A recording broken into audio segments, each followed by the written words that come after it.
નમસ્કાર વિદ્યાર્થી મિત્રો, કર્મચારી વિષયક પત્ર વ્યવહાર અંતર્ગત લાસ્ટમાં આપણે બઢતી અંગેના પત્રોનો અભ્યાસ કર્યો હતો. અત્યારે આપણે બદલી અંગેની બાબતોનો પરિચય મેળવશું. ચાલો, કર્મચારી વિષય અંતર્ગત લખાતા પત્રોમાં બદલીના પત્રો લખવામાં આવે છે. સૌથી પહેલા બદલીનો અર્થ. કર્મચારી સંચાલકનું કાર્ય કર્મચારીઓને મેળવવાનું, તેમની ક્ષમતા પ્રમાણે કામ સોંપવાનું, કેળવવાનું અને ટકાવી રાખવાનું હોય છે. એટલે કર્મચારીની નિમણૂક કરી એમને કામ સોંપવું, એમને તાલીમ આપવી અને કર્મચારીને ટકાવી રાખવાનું કાર્ય કર્મચારી સંચાલકનું હોય છે. પરંતુ ક્યારેક કર્મચારીને તેમની જવાબદારી, ફરજ, હોદ્દો, વળતર અને જરૂરી કુશળતામાં કોઈ મહત્ત્વના ફેરફાર વગર એક જગ્યાએથી બીજી જગ્યાએ મૂકવામાં આવે તેને બદલી કહેવામાં આવે છે. ચાલો, બદલી એટલે શું? બદલી એટલે કર્મચારીને તેમની જવાબદારી, ફરજ, હોદ્દો, વળતર અને જરૂરી કુશળતામાં કોઈ ફેરફાર વગર એક જગ્યાએથી બીજી જગ્યાએ મૂકવામાં આવે તેને બદલી કહેવામાં આવશે. એટલે બદલીમાં જવાબદારીમાં કોઈ ફેરફાર થશે નહીં, હોદ્દામાં પણ ફેરફાર થશે નહીં, પગાર ધોરણમાં પણ ફેરફાર થશે નહીં અને એક જગ્યાએથી બીજી જગ્યાએ મૂકવામાં આવશે.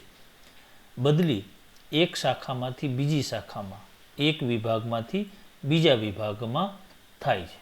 એટલે કે એક વિભાગમાંથી બીજા વિભાગમાં સમાન હોદ્દાઓ ઉપર જરૂરી અન્ય કોઈ ફેરફાર વગર એમની એક શાખામાંથી બીજા શાખામાં અથવા એક વિભાગમાંથી અન્ય વિભાગમાં નિમણૂક થશે. બદલી અંગે થોડા સમય અગાઉ જાણ કરવામાં આવે છે, પરંતુ કેટલીક આવશ્યક સેવાઓમાં તાત્કાલિક અમલમાં આવે એ રીતે બદલી કરવામાં આવે છે. ચાલો, બદલીની અગાઉથી જાણ કરવામાં આવે અને કેટલીક વખત આવશ્યક સેવાઓ અંતર્ગત તાત્કાલિક ધોરણે અમલમાં આવે એ રીતે બદલી કરવામાં આવશે. બદલીના હેતુઓ. કોઈ ખાતામાં કાર્યભાર ઓછો હોય અને તેની સામે કર્મચારીઓની સંખ્યા વધુ હોય ત્યારે બદલી કરવામાં આવશે. એટલે કે અમુક ખાતામાં કાર્યભાર ઓછો હોય અને એક ખાતામાં કામ કરતા કર્મચારીઓની સંખ્યા વધારે હોય તો એવા સંજોગોમાં એ ખાતામાંથી કર્મચારીને અન્ય ખાતામાં બદલી કરવામાં આવશે. બીજું, કોઈ કર્મચારી તેનો કાર્યભાર સંભાળવામાં અયોગ્ય સાબિત થાય ત્યારે.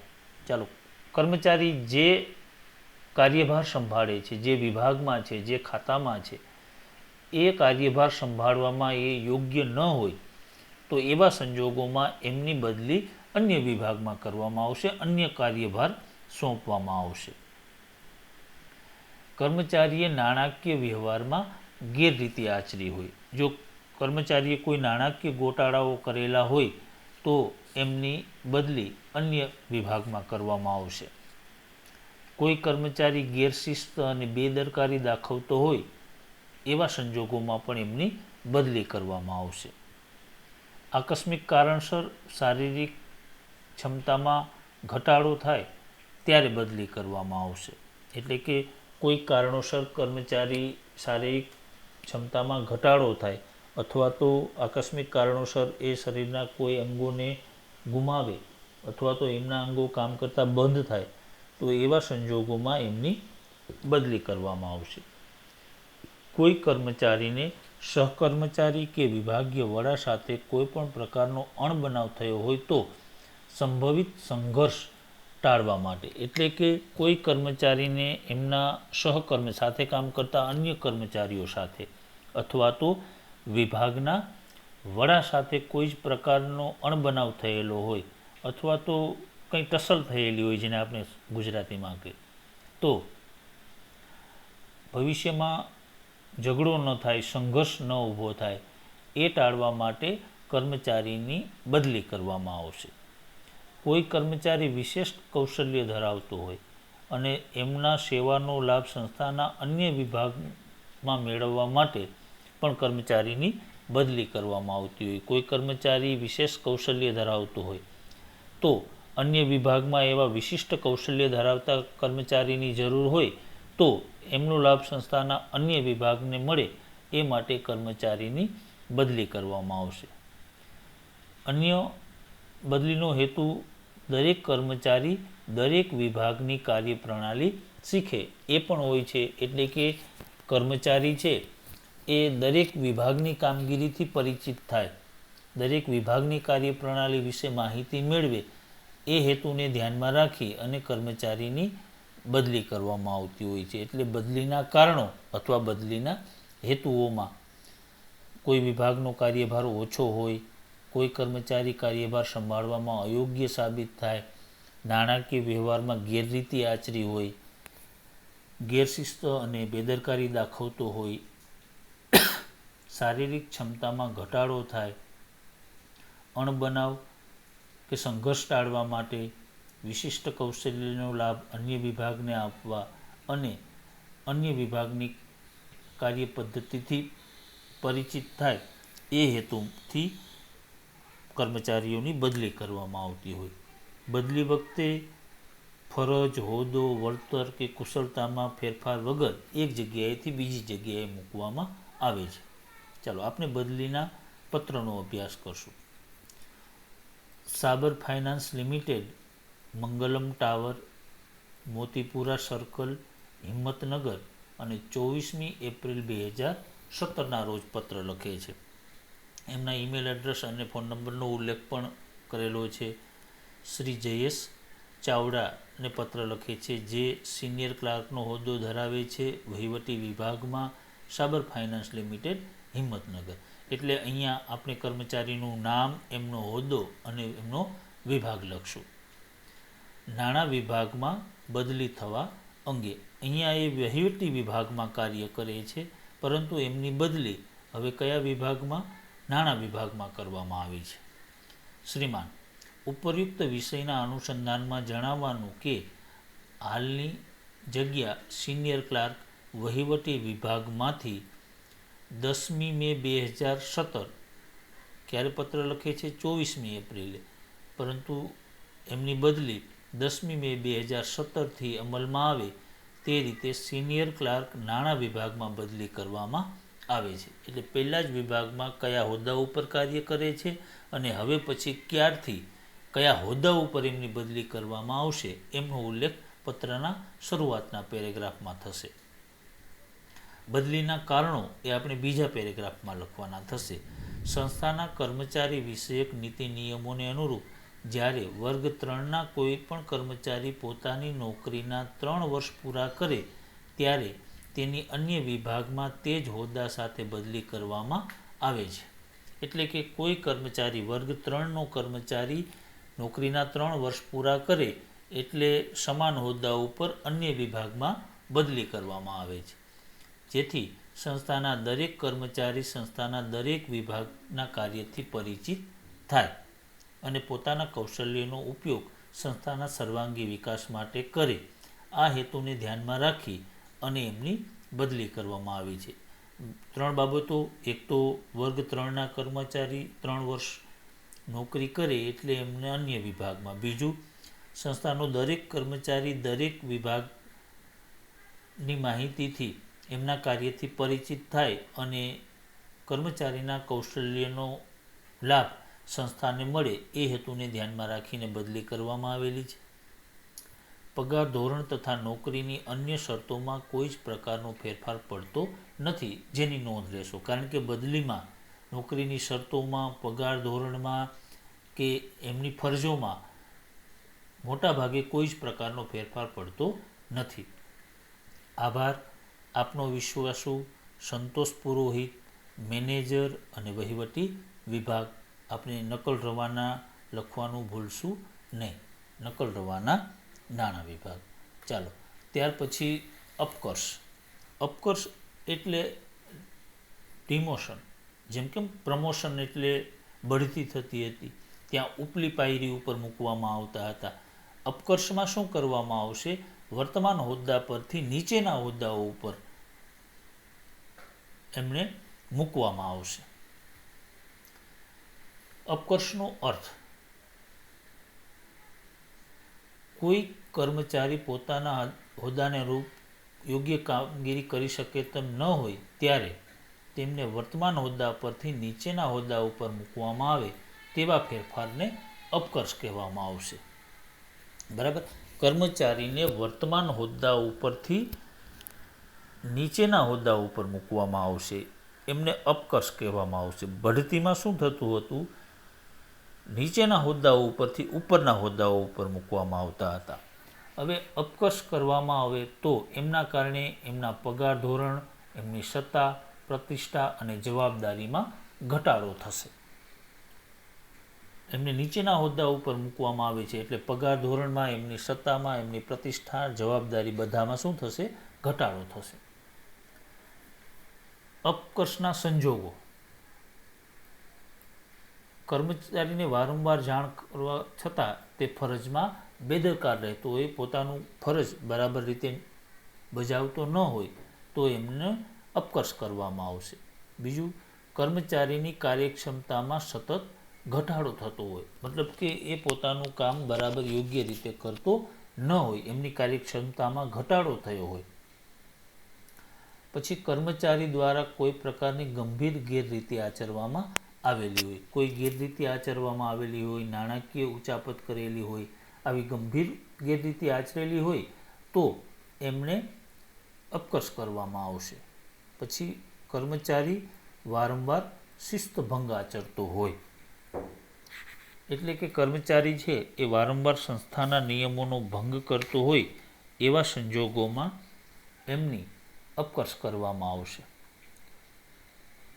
હવે આવા અપકર્ષના પત્રમાં કઈ કઈ બાબતોનો ઉલ્લેખ કરવામાં આવશે? તો કયા સંજોગોમાં અપકર્ષ કરવામાં આવેલ છે, એટલે કે અપકર્ષનું કારણ શું છે એ પત્રમાં ઉલ્લેખ કરવો જરૂરી બનશે. પછી જો ગેરશિસ્ત આચરેલી હોય, ગેરરીતિ કે નિયમભંગ કરેલો હોય અને એમની વિરુદ્ધમાં તપાસ સમિતિ નિમાયેલી હોય તો તપાસ પરિણામ બાદ આખરી નિર્ણય લેવાશે તેવું પત્રમાં જણાવવામાં આવવું જોઈએ. એટલે કે ગેરરીતિની તપાસ થયા બાદ જો કસૂરવાર ઠરશે અથવા તો નિર્દોષ સાબિત થશે તો આખરી નિર્ણય ત્યારે લેવામાં આવશે, તપાસ સમિતિના અહેવાલ બાદ, પરિણામ બાદ. પત્રમાં તેમના બદલાયેલા પગાર ધોરણ, ભાડા ભથ્થા અને સવલતો અંગેનો સ્પષ્ટ ઉલ્લેખ કરવો જોઈએ, કારણ કે એમના પગાર ધોરણમાં, એમની સવલતોમાં ઘટાડો કરવામાં આવશે એટલે અપકર્ષના પત્રમાં પગાર ધોરણને, એમની સવલતો કે ભથ્થા કે ઇજાફા અંગેનો ઉલ્લેખ કરવો જોઈએ. અપકર્ષ અંગેનો પત્ર અપ્રિય પગલું હોવા છતાં તે આવશ્યક હોવાથી લેવું પડે છે. જો કે કોઈ સંસ્થા છે આવા અપકર્ષના પગલાં લેવા ઈચ્છતી ન હોય, પરંતુ આવું અપ્રિય પગલું હોવા છતાં પણ ઘણી વખત આવું અપકર્ષનું પગલું લેવામાં આવતું હોય છે. આપણે આવા અપકર્ષના પત્રના નમૂનાનો અભ્યાસ પણ કરી લઈએ. અપકર્ષ કરવો એટલે નીચલી પાયરી પર ઉતારવો. ચાલો, અહીંયા વીરભદ્ર એસ્ટેટ હાઉસ, સેતુ એવન્યુ, વરાછા રોડ, સુરત અને 10મી મે 2017 એમનું ઈમેલ એડ્રેસ, એમના ફોન નંબરનો ઉલ્લેખ જેમ આપણે દરેક પત્રમાં કરીએ છીએ એ જ રીતે આપણે અહીંયા પત્રનું શીર્ષક એટલે કે પત્ર લખનાર પેઢીનું નામ, સરનામું અને એમની વિગતોને દર્શાવશું. વિષય નીચલા પગાર ધોરણમાં મૂકવા બાબત.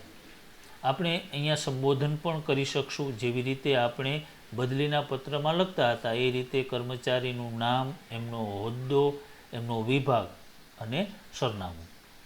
વિષય નીચલા પગાર ધોરણમાં શ્રીમાન. તારીખ 11મી મે 2017થી આપને તાત્કાલિક અસરથી સિનિયર એકાઉન્ટન્ટના હોદ્દા પરથી ફરજ મુક્ત કરીને જુનિયર એકાઉન્ટના હોદ્દા ઉપર ફરજ સોંપવામાં આવે છે અને આ સૂચનાનું સત્વરે પાલન કરવું જરૂરી છે. ચાલો, તાત્કાલિક અસરથી એમને અપકર્ષ કરવામાં આવેલું છે. 10મી મેના રોજ પત્ર લખવામાં આવે છે અને 11મી મેના રોજ તાત્કાલિક અસરથી એમનો વર્તમાન હોદ્દો સિનિયર એકાઉન્ટન્ટનો છે, એમની જગ્યાએ એમને જુનિયર એકાઉન્ટન્ટના હોદ્દા ઉપર અપકર્ષ કરવામાં આવે છે. હવે અહીંયા અપકર્ષનું કારણ દર્શાવેલું છે બીજા પેરેગ્રાફમાં. છેલ્લા કેટલાક સમયથી આપના સિનિયર એકાઉન્ટના પદની ગરિમાને નુકસાન પહોંચાડી રહ્યા હોય એવી પ્રવૃત્તિમાં સામેલ છો. આ બાબત સંસ્થાના ઉચ્ચ અધિકારીઓની ધ્યાન પર આવી છે. આ અંગેના પ્રાથમિક પુરાવાઓ પણ પ્રાપ્ત થયા હતા, જેના સંદર્ભે 8મી એપ્રિલ 2017ના પત્ર દ્વારા આપનું ધ્યાન દોરવામાં આવ્યું હતું, પરંતુ આપના તરફથી કોઈ સ્પષ્ટતા કરવામાં આવી ન હતી. ચાલો હવે અપકર્ષ માટેના યોગ્ય કારણની રજૂઆત અહીંયા કે આપ સિનિયર એકાઉન્ટના હોદ્દાની ગરિમાને નુકસાન પહોંચાડી રહ્યા છો એવી બાબતો સંસ્થાના ઉચ્ચ અધિકારીઓના ધ્યાનમાં આવેલી છે અને એ સંદર્ભના પુરાવાઓ પણ ઉપલબ્ધ છે. ઉપરાંત 8મી એપ્રિલ 2017ના રોજ પત્ર દ્વારા આપને આ બાબતે ધ્યાન દોરવામાં આવેલું હતું, પરંતુ કોઈ જ પ્રકારની સ્પષ્ટતા કરેલી નથી. આ બાબતને ગેરશિસ્ત ગણીને સંસ્થાના વહીવટી વિભાગે શિક્ષાત્મક પગલાં રૂપે આપને નીચલા હોદ્દાઓ તથા પગાર ધોરણમાં મૂકવાનો નિર્ણય કરેલો છે.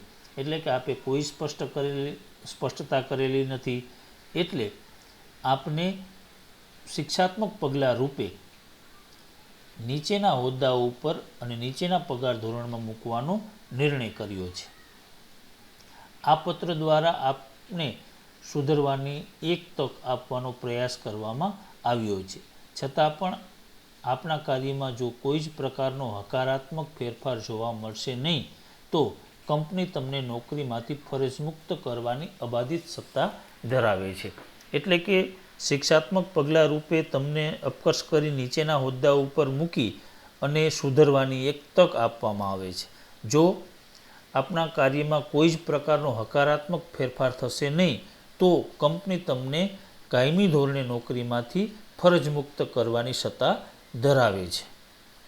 આ વિષય અંગે આપને કોઈ ખુલાસો કરવો હોય તો કંપનીના કર્મચારી વિભાગના પ્રબંધક એટલે કે વ્યવસ્થાપક સમક્ષ દિવસ 3માં કરી શકો છો. એટલે કે આપને આપના અપકર્ષ અંગે જો કોઈ ખુલાસો કરવો હોય તો 3 દિવસમાં તમે કર્મચારી વિભાગના પ્રબંધક સમક્ષ આપનો ખુલાસો કરી શકો છો.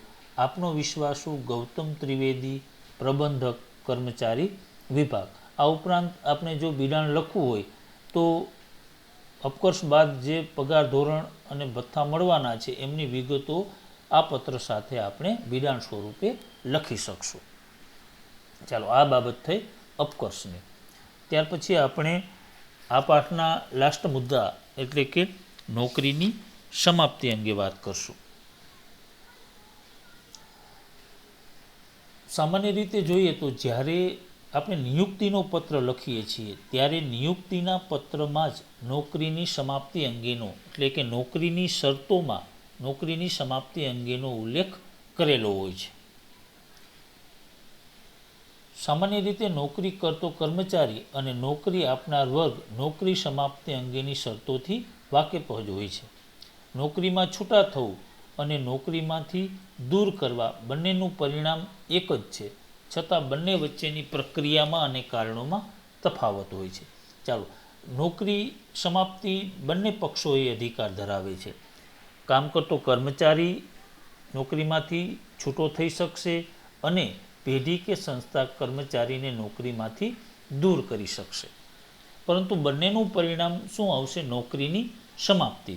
કર્મચારી છૂટો થશે તો પણ નોકરીની સમાપ્તિ થશે, અને જો પેઢી દ્વારા કંપની દ્વારા કોઈ કર્મચારીને છૂટો કરવામાં આવશે તો પણ નોકરીની સમાપ્તિ થશે.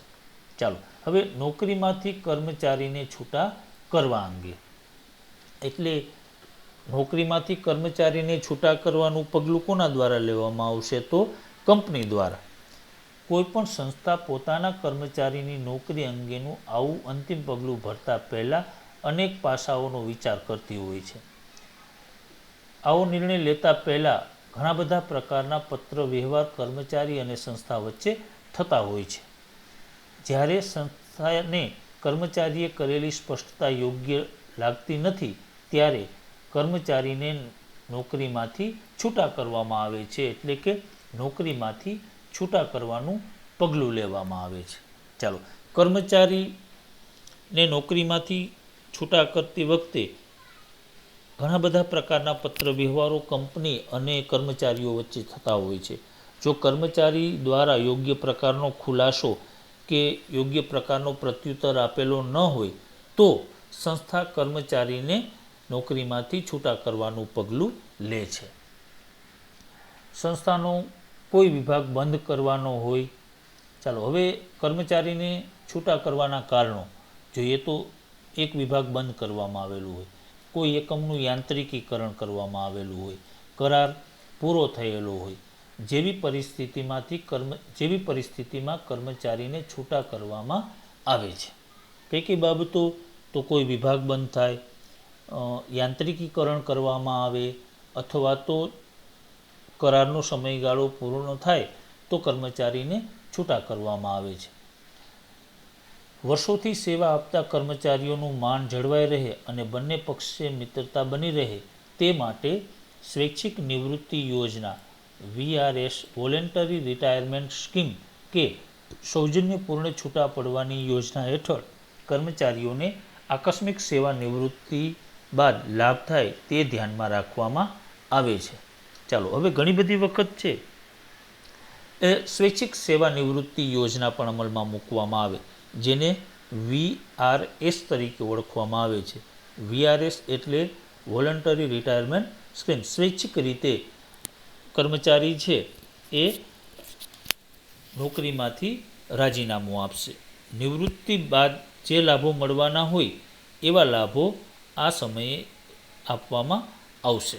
બીજું, કર્મચારી નિવૃત્તિની વયમર્યાદાએ પહોંચે ત્યારે પણ નોકરીમાંથી છૂટા કરવામાં આવે છે. હવે ઘણી બધી વખત એવું બને કે કર્મચારીની વયમર્યાદાના કારણે, આપણે અહીંયા સામાન્ય રીતે ભારતમાં 58 વર્ષ એ નિવૃત્તિની વયમર્યાદા ગણવામાં આવે. તો આવી કોઈ કર્મચારી નિવૃત્તિની મર્યાદાએ પહોંચે, એટલે કે 58 કે 60 વર્ષે પહોંચે ત્યારે નોકરી કરતો કર્મચારીને છૂટા કરવામાં આવશે. ત્યાર પછી એક અન્ય કારણમાં કર્મચારી વારંવાર ગેરશિસ્ત આચરતો હોય, સહકર્મચારી સાથે અસહકારભર્યું વર્તન કરતો હોય, અથવા તો ધંધાની ગોપનીય બાબતો છે એ પ્રતિસ્પર્ધી પેઢીને પહોંચાડતો હોય, તો એવા સંજોગોમાં કોઈપણ પ્રકારના નિવૃત્તિ લાભ વગર કર્મચારીને છૂટો કરવામાં આવે છે. એટલે કર્મચારીને છૂટા કરવાના કારણોમાં એક વિભાગ બંધ કરવામાં આવે, વિભાગનું યાંત્રિકીકરણ કરવામાં આવે, કરાર પૂરો કરવામાં આવે, અથવા તો વયમર્યાદાને કારણે કર્મચારીએ ગેરશિસ્ત આચરેલી હોય, સહકર્મચારીઓ સાથે ગેરશિસ્તનું વર્તન કરતો હોય, ગોપનીય બાબતો છે એ અન્યને જણાવી દેતો હોય, આવા સંજોગોમાં કર્મચારીને છૂટો કરવામાં આવે છે. બીજું, નોકરીમાંથી છૂટા થવા અંગે, એટલે કે રાજીનામું આપવું. કર્મચારી સ્વેચ્છાએ આવું નોકરીમાંથી છૂટા થવા અંગેનો પત્ર લખશે, જેને આપણે રાજીનામા તરીકે ઓળખીએ છીએ. સંસ્થામાં કામ કરતો કર્મચારી કેટલીક વખત પોતાના અંગત કારણસર રાજીનામું આપીને નોકરીમાંથી છૂટું થવાનું પસંદ કરે છે. પોતાના અંગત કારણોસર એ નોકરીમાંથી છૂટો થશે. રાજીનામું એટલે રાજી ખુશીથી નોકરીમાંથી મુક્ત કરવા માટે કર્મચારી દ્વારા લખવામાં આવતું લેખિત નિવેદન. ચાલો, અહીંયા આપણે એમના અર્થને બરાબર સમજી લઈએ. પરીક્ષામાં પણ પૂછાય રાજીનામું એટલે શું? તો રાજીનામું એટલે રાજી ખુશીથી નોકરીમાંથી મુક્ત કરવા માટે કર્મચારી દ્વારા આપવામાં આવતું લેખિત નિવેદન. એટલે કે કર્મચારી પોતે નોકરીમાંથી મુક્ત થવા માટે જે લેખિત નિવેદન આપે એમને શું કહેવામાં આવશે? રાજીનામું. આવું રાજીનામું કર્મચારીને અન્ય સંસ્થામાં વધુ સારી લાભદાયક તક મળતી હોય, અથવા પોતાની માંદગી અથવા અન્ય કારણસર નોકરી કરવા અસમર્થ હોય, સંસ્થા સાથે કોઈ પ્રકારનો મતભેદ થયેલો હોય, કર્મચારીઓ ઉપર ખોટા આરોપો મૂકવામાં આવેલા હોય, અથવા તો કુટુંબ સાથે સ્થળાંતર કરતો હોય ત્યારે કર્મચારી રાજીનામું આપે છે. પોતાને મળવાપાત્ર નાણાકીય લાભ અને હક મેળવીને સેવામાંથી રાજીનામું આપે છે. ચાલો હવે કર્મચારી પોતે ક્યારે રાજીનામું આપે? એક તો અન્ય જગ્યાએ એમને કોઈ સારી નોકરીની તક મળેલી હોય અથવા પોતાની અંગત માંદગીને કારણે એ કામ કરવા અસમર્થ હોય, સંસ્થા સાથે કોઈ પ્રકારનો મતભેદ થયેલો હોય અથવા કર્મચારી ઉપર ખોટા આરોપો મૂકવામાં આવેલું હોય, કુટુંબનું અન્ય જગ્યાએ સ્થળાંતર થયેલું હોય, ત્યારે કર્મચારી સ્વૈચ્છિક રીતે રાજીનામું આપી અને નોકરીમાંથી છૂટા થતા હોય છે. આપણે અહીંયા બંને પ્રકારના પત્રોનો અભ્યાસ કરવાનો છે, એટલે કે નોકરીની માંથી કર્મચારીને છૂટા કરવા અંગે અને રાજીનામું આપવા અંગે. સૌથી પહેલાં આપણે પેઢી દ્વારા જ્યારે કોઈ કર્મચારીને છૂટો કરવામાં આવે એટલે કે નોકરીની સમાપ્તિ કરવામાં આવે તો એની જાણ કરતો પત્રના નમૂનાનો અભ્યાસ કરવાનો છે. ગરવી ગુજરાત ઇન્ડિયા પ્રાઇવેટ લિમિટેડ, એમનું એડ્રેસ, તારીખ, ફોન નંબર. અહીંયા શ્રી ભાવિન વ્યાસ જે સેલ્સ એક્ઝિક્યુટિવના હોદ્દાઓ ઉપર કામ કરે છે એમને છૂટા કરવા અંગેનો પત્ર છે. સેવા સમાપ્તિની જાણ અંગે અથવા તો આપણે નોકરીમાંથી છૂટા કરવાની જાણ અંગે. શ્રીમાન, 2 વર્ષ માટે કરારના ધોરણે મંજૂર કરવામાં આવેલી આપની સેલ્સ એક્ઝિક્યુટિવ તરીકેની નિમણૂકની સમયમર્યાદા 30મી સપ્ટેમ્બર 2017ના રોજ પૂરી થાય છે, તે આપને વિદિત છે. ચાલો, અહીંયા 2 નવેમ્બરે પત્ર લખવામાં આવે છે અને કરારનો સમયગાળો ક્યારે પૂરો થશે? 30મી નવેમ્બર, મતલબ કે 1 મહિના અગાઉ આવો નોકરી સમાપ્તિનો પત્ર લખવામાં આવશે. અહીંયા નોકરી સેવા સમાપ્તિનું કારણ છે એમની નિમણૂક કરાર આધારિત થયેલી હતી. આપની નિમણૂક ઉત્તર ગુજરાતના 3 જિલ્લાઓમાં કંપનીના ઉત્પાદનના પ્રચાર અને પ્રસાર માટે કરવામાં આવી હતી. આપણા દ્વારા રજૂ થયેલ ત્રિમાસિક અહેવાલો સૂચવે છે કે આપની નિમણૂક ઉત્તર ગુજરાતમાં સારું બજાર વિકસાવવામાં સફળ રહી છે. સંચાલકો આ બાબતનો સંતોષ અને આનંદ છે. ચાલો, એમની નિમણૂક જે કામ માટે થયેલી હતી એ 3 જિલ્લાઓમાં કંપનીના ઉત્પાદનોના પ્રચાર અને પ્રસાર માટે કરવામાં આવી હતી અને કર્મચારી દ્વારા જે ત્રિમાસિક અહેવાલો આપવામાં આવેલા હતા એમાં ઉત્તર ગુજરાતના 3 જિલ્લાઓમાં સારું બજાર મેળવવામાં કંપની સફળ પણ રહી છે અને જે બાબતનો સંચાલકોને સંતોષ છે એવો ઉલ્લેખ પત્રમાં કરેલો. કાર્યકાળ સમાપ્તિના છેલ્લા દિવસે આપની બાકી નીકળતી લેણી રકમ અને સંતોષકારક કાર્ય પૂર્ણ કર્યા અંગેનું પ્રમાણપત્ર આપવામાં આવશે. એટલે કે 30 નવેમ્બર 2017ના રોજ જ્યારે આપનો કાર્યકાળ પૂરો થશે એ દિવસે તમને તમારી લેણી રકમ અને તમે સંતોષકારક કાર્ય પૂર્ણ કરેલું છે એવું પ્રમાણપત્ર પણ આપવામાં આવશે. લાસ્ટમાં શુભેચ્છા આપવાની છે. આપની ઉજ્જવળ અને પ્રગતિકારક કારકિર્દી માટે શુભેચ્છાઓ.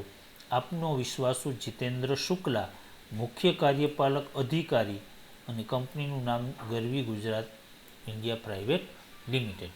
અહીંયા કંપની દ્વારા કર્મચારીને સેવા સમાપ્તિ અંગેની જાણ કરતા પત્રનો અભ્યાસ કર્યો. ચાલો, ત્યાર પછી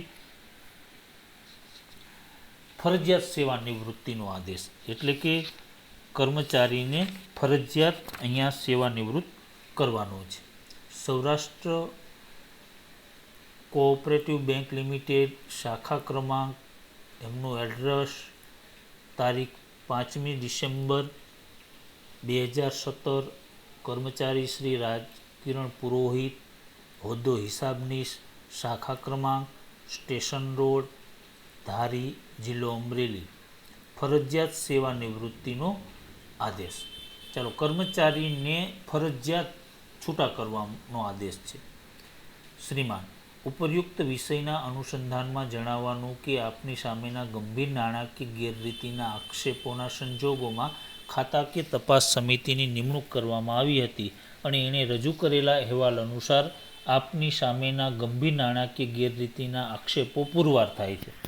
એટલે કે કર્મચારીને જણાવવામાં આવે છે કે તમારી સામે જે નાણાકીય ગેરરીતિ ના આક્ષેપ થયેલા હતા એમની સામે ખાતાકીય તપાસ સમિતિની નિમણૂક કરવામાં આવી હતી અને આ ખાતાકીય તપાસ સમિતિના અહેવાલમાં તમારી સામે જે આક્ષેપો મૂકવામાં આવેલા હતા એ આક્ષેપો સાચા સાબિત થાય છે, જેના પરિણામે તાત્કાલિક અસરથી આપને કાયમ માટે ફરજિયાત સેવા નિવૃત્તિનો આદેશ કરવામાં આવે છે. મતલબ કે તાત્કાલિક તમને કાયમી ધોરણે ફરજમાંથી મુક્ત કરવામાં આવે છે, પરંતુ માનવતાના ધોરણે નિવૃત્તિ બાદ મળનારા લાભને નિયંત્રિત કરવામાં આવતા નથી તે જણાવશો. મતલબ કે નિવૃત્તિ સમયે મળનારા લાભો તમને છૂટા કરતી વખતે તાત્કાલિક અસરથી આપી દેવામાં આવશે. આપનો વિશ્વાસુ જયેશ અમીન, શાખા પ્રબંધક, સૌરાષ્ટ્ર કોઓપરેટિવ બેંક અને નકલ રવાના હિસાબી શાખા. ચાલો, આ ઉપરાંત નોકરીની સમાપ્તિમાં સ્વૈચ્છિક રાજીનામાના પત્રો પણ લખવાના થતા હોય છે, જેમાં કર્મચારી શા કારણે રાજીનામું આપે છે એમનો ઉલ્લેખ કરવામાં આવશે અને ક્યારથી રાજીનામું મંજૂર કરવામાં આવે એ તારીખનો ઉલ્લેખ પણ પત્રમાં કરવામાં આવશે. ચાલો, એવા પત્રોનો અભ્યાસ તમે કરી લેજો. એટલે અહીંયા આપણે આંતરવિભાગીય અને કર્મચારી વિભાગ વિષયક પત્ર વ્યવહારોની બાબતોનો અભ્યાસ પૂર્ણ કરેલ છે.